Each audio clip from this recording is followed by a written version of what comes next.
என் உயிரினும் மேலான அன்பு உடன்பிறப்புகள்.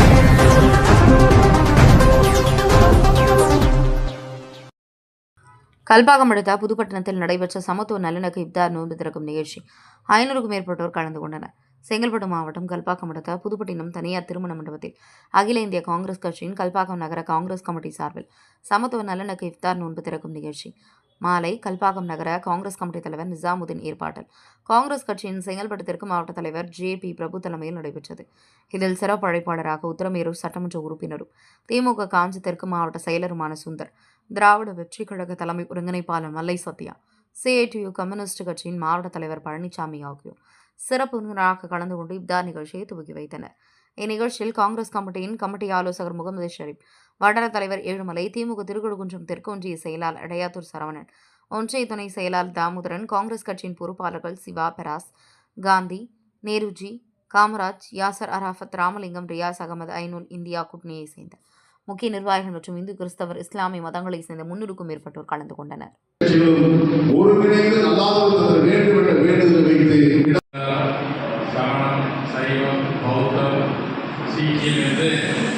உலகத்தில் இருக்கின்ற அனைத்து மதங்களுமே அப்படித்தான் போதிக்கிறது. அது ஒரு வருடத்தில் நாம் காட்டுகின்ற அன்புதான் நம்மை நல்ல முறையில் வழிநடத்தும், நம்மை உயர்நிலைக்கு கொண்டு செல்லும் என்பதைத்தான் நபிகள் நாயகம் குறித்து சொல்லியிருக்கிறார்கள்.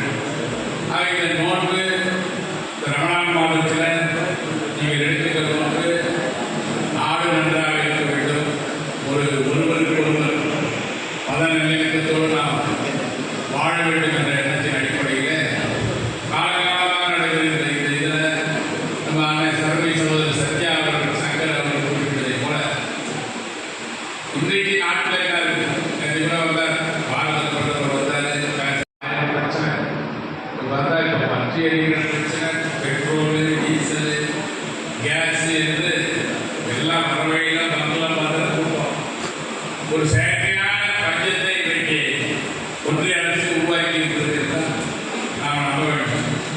ஆக சிறுபான்மை மக்களுக்கு ஒரு பாதுகாப்பு அரணாக இருப்பதுதான் தமிழக கலைஞர் அவருடைய வழியில் இருக்கிற நம்முடைய முதலமைச்சர் அவர்கள் இன்றைக்கு எப்படிப்பட்ட ஒரு சூழ்நிலையில எப்படிப்பட்ட ஒரு பாதுகாப்பு அரணாக வருகிறார் என்பதை நாம் மறந்துவிட முடியாது. கலைஞர் காலம் என்பது நான் பொய்யா, இந்த காலங்களெல்லாம் வேறு. ஆனால் இன்றைக்கு ஒரு ஒன்றிய அரசு கொடுமை செய்கிறது. அதையெல்லாம் முதலமைச்சர் கட்டி காப்பாக என்பதை சத்யாவும் சொன்னார். எனவே இந்த சிறுபான்மை மக்களுடைய தொடர்ந்த ஆதரவு இந்த மத சார்பற்ற முற்போக்கு கூட்டணிக்கு இருக்க வேண்டும் என்று மட்டும் தெரிவித்து இந்த ரமலான் வாழ்த்துக்களை அன்போடு தெரிவித்து என்னுடைய உரையை நிறைவு செய்கிறேன்.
விண்டோ சாப்பிடுங்க.